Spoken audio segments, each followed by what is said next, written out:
کہ اللہ رب العزت نے اہل ایمان کو ایک حقیقت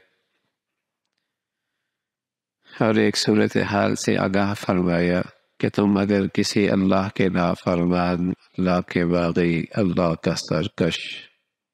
اور کسی منافق کے پاس مال و دولت دیکھو اور اس کی چڑھتی جوانی اولادوں میں دیکھو تو تعجب نہ رکھنا، تعجب نہ کرنا کہ یہ اللہ کا دشمن ہے اور اتنا خوشحال ہے، اور ایسی ایسی نعمتیں اس کے پاس ہیں، اولاد اس کا سہارا بنی ہوئی ہے، دولت اس کے پاس بہت ہے۔ یہ کیسی حقیقت اللہ نے بتائی ہے کہ عام سرسری نگاہیں بس اوقات غلط فہمی کا شکار ہو جاتی ہیں کہ کسی کے پاس دنیا کی ٹھاٹ باٹ دیکھ کر کہتے ہیں اللہ کا نافرمان ہے، اور پھر اتنے مزے میں ہے، اتنے مزے میں ہے، اور یہ اللہ کا جسے کہیں کہ باغی ہے اور پھر اتنا خوشحال ہے، اور کسی خستہ حال مسلمان کو جب دیکھتا ہے تو کہتا ہے یہ کیسا اللہ کا فرما بردار ہے کہ اس کے پاس تو کچھ بھی نہیں ہے، اس کے لیے تو گزارا زندگی بھی مشکل ہے۔ تو اللہ نے یہ حقیقت بتائی ہے کہ کسی کافر منافق کا ظاہر دیکھ کر اسے خوشحال نہ سمجھو، اور کسی مسلمان کی ظاہری خستی حالت دیکھ کر اسے معمولی نہ سمجھو۔ اللہ رب العزت اس دنیا کی بنیاد پر کسی کو اللہ کے ہاں مقبولیت نہیں عطا فرماتا، وہ اندر کا معاملہ ہے،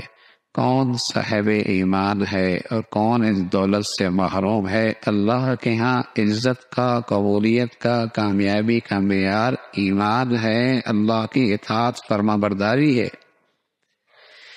یہ دیکھو کہ یہ خستہ حالت آدمی اگر اللہ کا فرما بردار ہے بڑا خوش نصیب ہے، اور یہ منافق اور یہ اللہ کا باغی خوشحال ہے دنیا کے لحاظ سے، لیکن اللہ کا نہیں ہے، یہ بد نصیب آدمی ہے، یہ بد نصیب آدمی ہے۔ بس اوقات نادان مسلمان، کمزور ایمان والا کسی نافرمان کو ترقی کرتے کرتے دیکھتے کہتے ہیں بڑا خوش نصیب ہے، بڑی اس کی قسمت جاگ گئی ہے، بڑی اس کے اقبال اچھی ہے۔ حالانکہ بس اوقات وہی جو اسے خوشحالی اور نعمت نظر آ رہی ہوتی ہے، حقیقت میں اس کے حق میں زحمت ہوتی ہے، عذاب ہوتا ہے، بہت بڑا فتنہ ہوتا ہے، بہت بڑا فتنہ ہوتا ہے۔ تو اللہ کریم نے اسی کا تذکرہ فرمایا کہ تمہیں ان کے اموال اور ان کی اولاد تعجب میں نہ ڈالے، اللہ کو یہ منظور ہے کہ انہی چیزوں کی وجہ سے اللہ دنیا میں بھی ان کو عذاب دے، دنیا ہی میں ان کو عذاب دے۔ اللہ کا باغی کتنا ہی ظاہری طور پہ خوشحال کیوں نہ ہو، اللہ اسے اندر کا عذاب تو دیتا ہی دیتا ہے، وہ کبھی پرسکون نہیں رہتا، کبھی مطمئن نہیں رہتا، کبھی اس کے دل کی دنیا میں چین نہیں ہوتا۔ دنیا میں کتنے بڑے بڑے مالدار گزرے ہیں، اور کتنے ایسے بھی ہیں جن کا آخری انجام کیا ہوا؟ خودکشی، خودکشی۔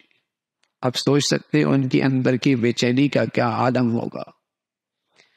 اپنی جان لے لینا کوئی آسان کام تو نہیں ہے، لیکن وہ اندر کی بے چینی، اندر کی بے سکونی، اندر کا کرب اتنی تکلیف دہ ہے کہ آدمی اس حد تک پہنچتا ہے کہ اپنی جان لے لیتا ہے۔ اور آپ کو حیرت ہوگی دنیا میں یہ فقیروں میں، غریبوں میں کم ہوتا ہے، دولت مندوں میں زیادہ ہوتا ہے۔ پسماندہ ملکوں میں یہ چیزیں کم ہیں اور دنیا کے ترقی یافتہ ممالک میں یہ چیزیں زیادہ ہیں۔ اگر ہم یوں کہیں کہ ہم ان سے ایک صدی پیچھے ہیں، لیکن سچی بات یہ ہے کہ خودکشیوں کے اندر بھی ہم ان سے 100 گنا پیچھے ہیں، وہ اتنے آگے ہیں۔ سویڈن ہے، ان کے ہاں یہ ہے کہ بجٹ خرچ کیسے ہو، ہمارا یہاں بجٹ پورا کیسے ہو، ان کے ہاں بجٹ خرچ کیسے ہو۔ چند سال پہلے کی رپورٹ یہ کہ دنیا میں وہ خودکشی میں پہلا نمبر پر ہے۔ تو ظاہری خوشحالی کتنی ہی کیوں نہ اچھی لگے، لیکن اندر کا تو مردہ پن اور اندر کے بے سکونی اور بے چینی کا عذاب تو اللہ اس دنیا کے اندر بھی دیتا ہے۔ چٹائیوں والے کو بڑی میٹھی نیند آ جائے گی،